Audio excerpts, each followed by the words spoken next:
TV और फिल्मों में अपनी दमदार अदाकारी से पहचान बना चुके एजाज खान आज भी अपनी पर्सनल लाइफ को लेकर चर्चा में रहते हैं। 50 साल की उम्र में भी वो कुंवारे हैं और उन्होंने साफ कह दिया कि ना तो शादी करना चाहते हैं और ना ही बच्चे। उनके नाम कई चर्चित रिश्ते जुड़े, लेकिन कोई भी रिश्ता मंजिल तक नहीं पहुंच सका। अब एजाज खान ने खुद अपने टूटे रिश्तों, बीते दर्द और जिंदगी को लेकर खुलकर दिल की बात कही है। बिग बॉस 14 के कंटेस्टेंट रह चुके एजाज खान ने ई टाइम्स को दिए एक इंटरव्यू में अपने पुराने रिश्तों पर बात की। उन्होंने कहा कि जब वो अपने एक्स रिलेशनशिप्स को समझने की कोशिश करते हैं तो दुविधा में पड़ जाते हैं। अगर वो एक्स पार्टनर की कमियां बताते हैं तो उन्हें लगता है कि वो सभ्य इंसान नहीं लगेंगे, और अगर खुद ना कहें तो खुद को ही दोषी ठहराने जैसा महसूस होता है। इसी वजह से उन्होंने माना कि उनके दोनों रिश्ते इसलिए टूटे क्योंकि दोनों तरफ से गलतियां थीं।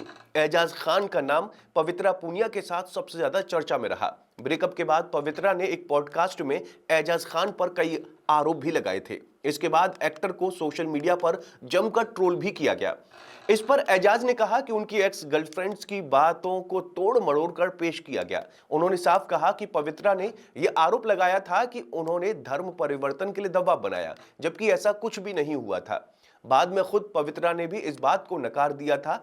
एजाज ने कहा कि अगर किसी को भड़ास निकालनी है तो निकाल ले, लेकिन वो बहस या लड़ाई में पड़ना नहीं चाहते। इंटरव्यू में एजाज खान ने अपनी जिंदगी के सबसे संवेदनशील पहलू पर भी बात की।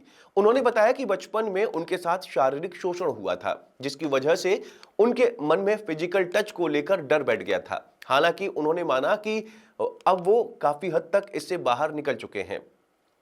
बिग बॉस का अनुभव उनके लिए सीख देने वाला रहा और उन्होंने समझा कि शांत रहकर ही हालात को संभाला जा सकता है। शादी और परिवार पर बात करते हुए एजाज खान ने बेहद भावुक अंदाज में कहा कि मुंबई में उनका कोई अपना नहीं है जो मुश्किल वक्त में साथ दे। 50 की उम्र में घर संभालना आसान नहीं होता और इस मामले में वो खुद को समझदार मानते हैं। उन्होंने कहा कि उन्हें अपनी उम्र से कोई परेशानी नहीं है और वो अपनी जिंदगी के हर पड़ाव को एंजॉय कर रहे हैं। एजाज ने माना कि वो हमेशा एक परिवार चाहते थे, एक ऐसा साथी चाहते थे जो उनका अपना हो, लेकिन उन्हें ऐसा प्यार कभी नहीं मिला। उन्होंने बताया कि उनकी मां बचपन में उनसे अलग हो गई थी और बहन की शादी हो जाने के बाद वो भी दूर चली गईं। उनकी जिंदगी में कभी कोई मजबूत महिला नहीं रही जिसकी कमी उन्हें हमेशा खलती रही। एजाज खान ने साफ कहा कि अब वो ना तो शादी करना चाहते हैं और ना ही किसी नए रिश्ते में पड़ना चाहते हैं। उनका मानना है कि वो किसी से ये उम्मीद नहीं कर सकते कि सामने वाला भी उनकी तरह सोचे या जिए।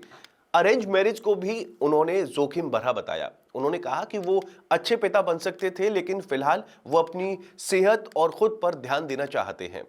बता दें कि एजाज खान का नाम पवित्र पुनिया और अनीता हसनंदानी के अलावा नताली डी लुसियो से भी जुड़ा रहा है। एक इंटरव्यू में उन्होंने यह भी कबूल किया था कि उन्होंने एक बार अपनी गर्लफ्रेंड को धोखा दिया था, जो उनकी जिंदगी की सबसे बड़ी गलती साबित हुई। नताली से ब्रेकअप की वजह उन्होंने अपनी खराब मानसिक हालत को बताया था। उस दौर में वो डिप्रेशन में चले गए थे और जीने की इच्छा तक खत्म हो गई थी। इसके अलावा एजाज खान पर एक्ट्रेस निधि कश्यप ने शारीरिक शोषण का आरोप भी लगाया था। दोनों लिव इन रिलेशनशिप में रहे थे और झगड़े के बाद मामला पुलिस तक पहुंच गया था, जिसकी वजह से एजाज को कुछ समय के लिए मुंबई छोड़नी पड़ी थी। एजाज खान की जिंदगी आसान नहीं रही। माता पिता के अलग होने के बाद वो पिता और भाई के साथ मुंबई में पले बढ़े, जबकि मां हैदराबाद चली गई थी। बहन की शादी के बाद वो भी उनसे दूर हो गई।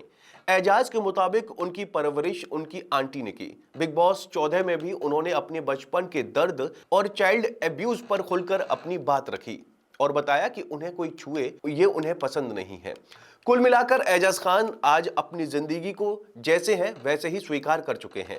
बिना शादी, बिना परिवार के भी वो खुद में खुश हैं और अपने तरीके से जिंदगी जीना चाहते हैं। आपका इस बारे में क्या कहना है, कमेंट करके जरूर बताएं और चैनल को जरूर सब्सक्राइब करें। For latest Bollywood news and updates, please subscribe to Bolly Myth.